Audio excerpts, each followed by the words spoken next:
I have Lil Wayne agrees with Morgan Freeman. Listen, Lil Wayne. See, Morgan Freeman said that just real stupid stuff about Black History Month. Let me try to see if I can remember what he said. I want to get rid of Black History Month. Why? You want to relegate the history of my people to one month? Do they have a White History Month? And the guy that he's talking to says, "Well, I'm Jewish." He says, "Well, do they have a Jewish History Month?" And the answer is yes. They have both White History Months and Jewish History Month, but neither of those two knew it. But we'll continue with the interview. And he goes, well, the Jewish guy says, "Well, no, I don't want them to, have a Jewish History Month or relegate it to just a month." And then Morgan Freeman says, "Well, then why do you want to relegate the history of my people to just 1 month? You want to stop racism? Stop talking about it. That's how you stop racism." But by the way, that's the dumbest advice. That's probably the dumbest advice ever given. Like, I actually, how do we stop cancer? Stop talking about it. That's how you stop cancer. How do you stop war? Stop talking about it. You want to stop poverty? We just stop talking about it, and poverty will end. It was the stupidest things ever said. But there's a bunch of white conservatives who every Black History Month they will keep retweeting that stupid interview between Morgan Freeman and the guy from 60 Minutes as if he actually said something intelligent. It was dumb as hell.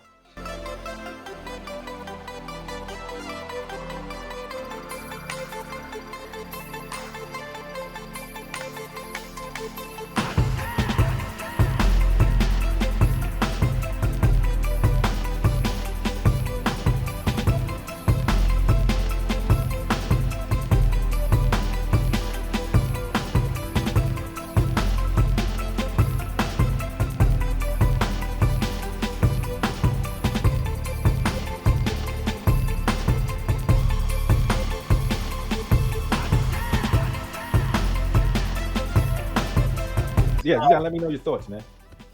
All right, so the one thing I want to touch upon was you didn't want to touch Thomas Sowell, so we're going to another day, like you said before. Okay. I was going to go back to Morgan Freeman. The Okay. point that Morgan Freeman makes, now some of these things people say are outlandish, but like all things you got to look at it from different angles, like you do. Okay. And which Black History Month, the purpose was to remember all its pride, but instead it just rehashes the same old hurt and anguish. So it's like we have a scar in Black America, right? And every February, we take a knife and we just twist the same wound, get it nice and juicy with the chanting and the marching and the head clubbing and all this other garbage, which is valid. But then in order to move forward in our mindset, it doesn't really do much for us in our past generations. Case in point, the Asians. Oh my God, Dion, the railroad. My grandpa had to build a railroad. Never heard that once from my friends. And so, well, yeah, Dion, there was a railroad situation we heard of, I was like, yeah, but I'm Black, man. You're supposed to be mad like me at the white man. Look at these laws. You could be just doing dry cleanings and selling Chinese food. Aren't you mad like us? Yeah, Dion, but we're just keeping it moving over here in Chinatown. We're good. So I'm like, why can't we do something like that? It was all right. This is in our backdrop, but we're gonna be focused. And that's the only problem that we at Blexit, if you want to call it Blexit, you want to put a name brand on it, have a problem with. But I'm trying to you become a member too, by the way. Blexit. So here's the thing. So I know what there's certain problems I have with Black History Month, and it's the way that it's dealt with. So they will start with slavery, and then everything past then is great. So if you just start with slavery, and they will handpick certain historical figures because they want to control who they promote, like who's the acceptable Blacks. Like, yeah, you can celebrate Martin Luther King as long as you just talk about his I have a dream speech. But we don't want to really talk about Malcolm X. He's too radical. We're definitely not going to talk about Nat Turner. We're not going to talk about Denmark Vesey or anybody else that actually, gripped up and went to war against slavery. So I think that there's a way that Black history can and should be handled. So like if you listen to the way Sonny Johnson, her perspective is, because it was a Republican, it was to tie the history of the Republican Party to the Black community. Because Carter G. Woodson wanted to make sure people realized how the good relationship that existed one time between Republicans and the Black community.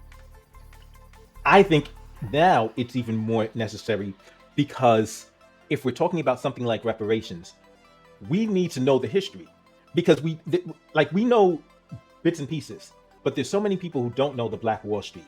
They don't know what actually killed Black Wall Street. So they'll know about the Tulsa massacre because the anniversary was it last year or the year before? Right. They'll know about the anniversary, but they won't know that Black Wall Street actually rebuilt, and then urban renewal. The federal government used the Highway Act and urban renewal to destroy Black Wall Street for the final time. Like, this is how we're really going to kill it, because they rebuilt Black Wall Street in like 2 years, and they were thriving. And then the federal government came in and says, okay, eminent domain, don't worry, we'll fix things up. Built the highway right through Black Wall Street, and they did it repeatedly. So while, like I saw on Fox News, I forgot the guy's name. He was like, well, yeah, but the highways, they used infrastructure against poor blacks and whites. I said, whoa. They used infrastructure against poor whites. They used it against wealthy blacks. They intentionally used the infrastructure to stop black wealth. So, I think we need to be aware, and Black History has to be an all-around year thing. But if we're not even talking about it at all, but so it does come all back to this: Black ownership. Okay. If we own the media, we can make sure we don't need Black History Month. Because that's the thing. Black History Month is something that's being given to us because we don't own anything. If we own the media, we don't need Black History Month. We have black media that talks about Black history all the time that we need it. That's absolutely right. And so you go back to the point of the media with Black History Month. Seeing though we have this new Black History, not new, Black History Month, but who is controlling the Black History Month information and disseminating as well? For example, there was a documentary I watched the other day on YouTube that popped up thanks to these things called, in the 60s, The Great Black Middle Class. And I'm like, wow, this is a great documentary. Why aren't they putting this documentary all day, every day in Black History Month? Let's just have one Black History Month in 1 year where we talk about nothing but positive stuff that happened in our Black history from the slave ship here. Just have freaking LeVar Burton do a whole new reboot with Avery Brooks and everybody. They come like, all right, Gary, we're gonna talk about nothing but positive from February 1st to the 29th. How about that? Leap year. Remix. And it's like, all right, let's just see these positive images doing great things. Bill Cosby, Sidney Poitier, sleeping in peace, this one, that one, and just doing nothing but great things for the entire month. No police brutality, nothing. Cooperation, and nothing. I don't think that would ever happen because you still need that element of, how does it say, controversy sells, and that's what's the problem. That's the economics that sells, is the controversy and the violence and the hurt and the anguish and the struggle.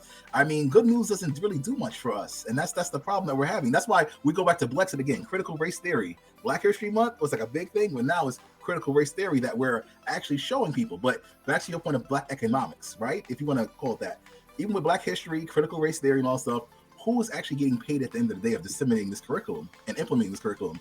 And what does this do to advance our cause? Black history and critical race theory. On the curriculum, SAT scores, Ivy League schools. If our children across the board have a comprehensive understanding of these materials, will they be able to break through the academic walls to get into these fine, pristine institutions in which great world leaders sprout from, if that makes sense? I think our objective should be to, okay, so when you're dealing with some of these schools, okay, so like the Ivy League schools are really, they teach the leaders of tomorrow. Like, that's the purpose of the Ivy League schools. If we have our own institutions, we can make sure we're teaching leaders, because the other schools, community college teaches people to be workers. High teaches people to be middle class workers, right? College, so let's say community colleges and your standard university, that's to teach people to be middle class and middle management. Then the Ivy League teaches upper management and the leaders, the captains of industry. The high schools teach us to be cogs in the machine, teach us to be the low wage workers. That's what high school is. So if we don't go past high school, that's all we're gonna get. You can work at McDonald's, you can work. If we control our own K-12 education and our own colleges, we can make sure we're training all of our kids to be leaders. Like, right. We don't need a Harvard. Like, we can teach, we can implement curriculums that have kids graduating from high school with the mindsets to be better leaders than people graduating from Harvard. Thank you for checking out this clip from Escaping the Echo Chamber. If you would like to check out the entire stream, you can click on the screen now, or you can click on the link in the description below. I'll see you next time.